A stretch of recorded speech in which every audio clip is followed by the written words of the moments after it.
Hi all, ഇന്ന് ഞാനൊരു product review ആയിട്ടാണ് വന്നിരിക്കുന്നത്.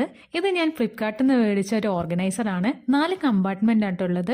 ഇത് സെറ്റപ്പ് ചെയ്യാൻ നല്ല രീതിക്ക് ഞാൻ ബുദ്ധിമുട്ടിയിട്ടുണ്ടായിരുന്നു. ബട്ട് ഇത് നല്ല സ്പേഷ്യസും സ്റ്റേഡിയുമാണ്. ഒരുവിധം നല്ല വെയിറ്റ് താങ്ങാൻ പറ്റുന്ന നല്ല ക്വാളിറ്റി മെറ്റീരിയൽ ആണ് കേട്ടോ. അപ്പോൾ ഫസ്റ്റ് കമ്പാർട്ട്മെൻറ്റിൽ വന്നിട്ട് എൻ്റെ സ്കിൻ കെയർ മേക്കപ്പ് ആയിട്ടുള്ള ഐറ്റംസ് വെക്കുകയാണ് കേട്ടോ.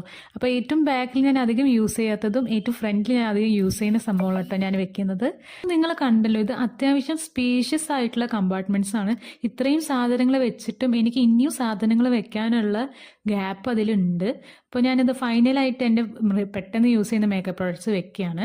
ഇനി സെക്കൻഡ് കമ്പാർട്ട്മെൻറ്റിലാണെങ്കിൽ ഞാനിത് വെക്കാൻ ഉദ്ദേശിക്കുന്നത് അതായത് എൻ്റെ ഓർണമെൻറ്റ്സ് അതൊക്കെയാണ് കേട്ടോ.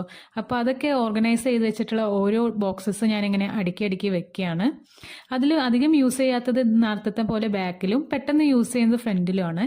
ഈ ഒരു ഓർഗനൈസേഷൻ കമ്പാർട്ട്മെൻറ്റ് ഞാൻ വാങ്ങിയത് മീഷോന്ന് കേട്ടോ. അത്യാവശ്യം നല്ല ക്വാളിറ്റി ഉള്ള സാധനമാണ്. അപ്പോൾ അതാണ് ഞാൻ ഏറ്റവും കൂടുതൽ യൂസ് ചെയ്യുക. അതുകൊണ്ട് അത് ഫ്രണ്ടിൽ വെച്ചു.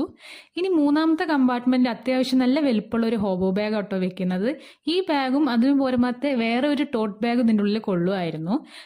ലാസ്റ്റത്തെ കമ്പാർട്ട്മെന്റിൽ വെച്ചിരിക്കുന്ന എൻ്റെ കുറച്ച് ഹോബി ഐറ്റംസും ഓയിൽ പേസ്റ്റൽസും എൻ്റെ ഡ്രോയിങ് ബുക്കും കുറച്ച് യാണാണ് കേട്ടോ. ഇതൊക്കെ വെച്ചതിന് ശേഷം ഇതിലും അത്യാവശ്യമായിട്ടുള്ള സ്ഥലമുള്ളത് നിങ്ങൾക്ക് കാണാം. അപ്പോൾ നിങ്ങൾക്ക് പ്രൊഡക്റ്റിൻ്റെ ലിങ്ക് വേണമെങ്കിൽ ഞാൻ ഡിസ്ക്രിപ്ഷൻ ബോക്സിലും കമൻറ്റിലും പിൻ ചെയ്തിട്ടുണ്ട് കേട്ടോ.